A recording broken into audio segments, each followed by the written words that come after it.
Tuesday, October 15, it is 4AR Aerospace and Defense News. It has been an exciting last week. We've got a full show. We're covering Ibase T moves into MRO. The drones at MIA, that's Miami International Airport, for those of you unfamiliar with that airport. Boeing moves into the UK as an investing in startups. ThyssenKrupp is digitally powering up. Etihad Cargo have got a whole bunch of things going on in the whole technology space. Porsche, Boeing, sexy, come together. NASA is moving into e-aircraft. Rolls-Royce acquires Siemens e-aircraft, and the Hong Kong International Airport goes digital twin. See you in a second.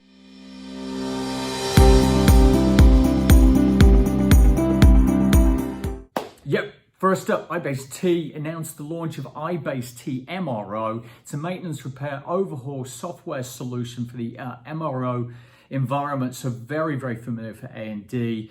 It's designed to enable new levels of visibility, velocity, and reliability for maintenance and repair of highly engineered products that consist of multiple assemblies and of high value and long life cycles, A&D, and a few other large assets.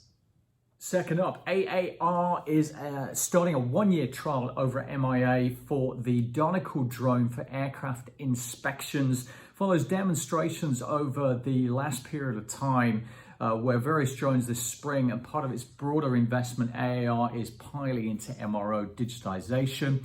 Because aircraft inspections by drone are not yet FAA approved, they're going to actually run them in parallel. So you've got manpower doing it at the same time as the drone inspections. That is going to be one or two technicians manually operating. The inspection process typically takes 10 to 12 hours. You're using human manpower. They figure it's going to reduce that timeline by 50% using drones. Let's see how they get on. So yeah, Boeing piling into the kind of startup incubator environment. Boeing and Aerospace Technology Institute, the ATI, have launched a new 2-year investment program to support startup companies in the UK aerospace sector. First round will last 3 months and will identify startups, giving them a maximum of 100,000 each. They will invest up to £2 million maximum, so maybe 20 new startups.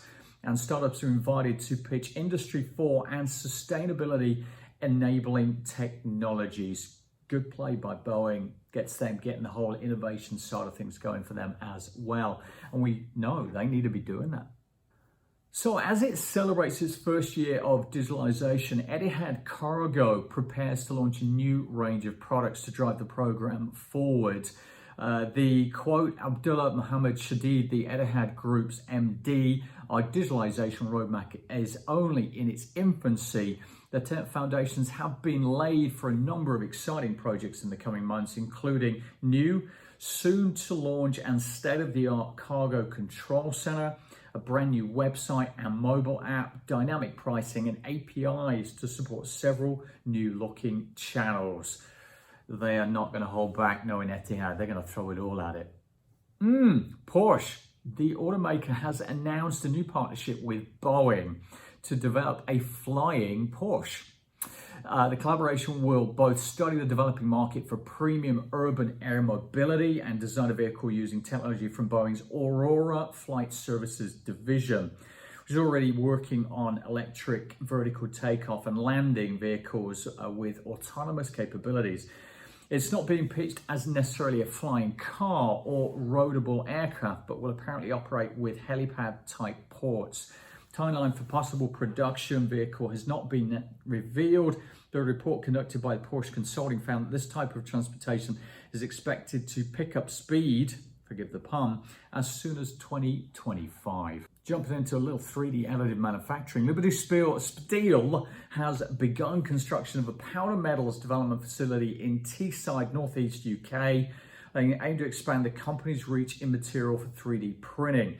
Initial $10 million is being invested to set up Liberty Powder Metals business, including a vacuum induction inert gas atomizer at its core. The atomizer will allow Liberty to develop a new generation of powdered steels that can overcome the traditional barriers to 3D printing and enhance Liberty's position in the supply chain for precision steel components. And next up, the recently approved magnetic gripper from Goudsmit Magnetics is used for automated pickup, placement, or positioning of steel or other ferromagnetic objects. Examples include removing sheet metal from presses, detaching products from boxes, assembling steel parts, or handling a punch steel parts, blanks, and perforated steel sheets in robotic applications. The ultralight magnetic gripper is fitted with strong permanent neodymium magnets and is therefore extra safe.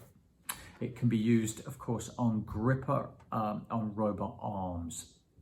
So, as automakers continue to embrace electric vehicles and more companies pledge to produce their vehicle lineups of gas engines in the coming years, the trend has finally caught on at NASA.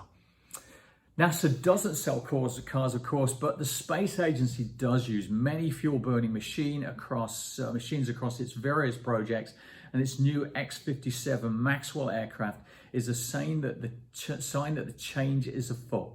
The X-57 is an all-electric experimental aircraft that has been in works for some time. The model was built by AAR Aircraft, and as NASA explains in a new blog post, it's essentially a retrofit on an aircraft design that originally had traditional combustion engines. Fun stuff. So, renowned Rolls-Royce Engineering has finally closed off the deal with Siemens E-Aircraft business. The deal was originally announced in June. E-Aircraft was the German Electrification, Automation and Digitalization Group's electric and hybrid electric aerospace propulsion unit. The quote from Rob Watson, electrical director at Rolls-Royce: "We are very pleased with the rapid execution of the necessary legal and procedural steps to complete this acquisition and are welcoming our new colleagues into Rolls-Royce today to look forward to working with them to pioneer new technologies and solutions." Last up, Hong Kong International Airport, that amazing award-winning airport, is working on becoming a smart airport by applying innovation and technology to create an enjoyable and hassle-free experience for passengers, as well as enhancing operational efficiency. As part of this vision is the creation of a digital twin of HKIA.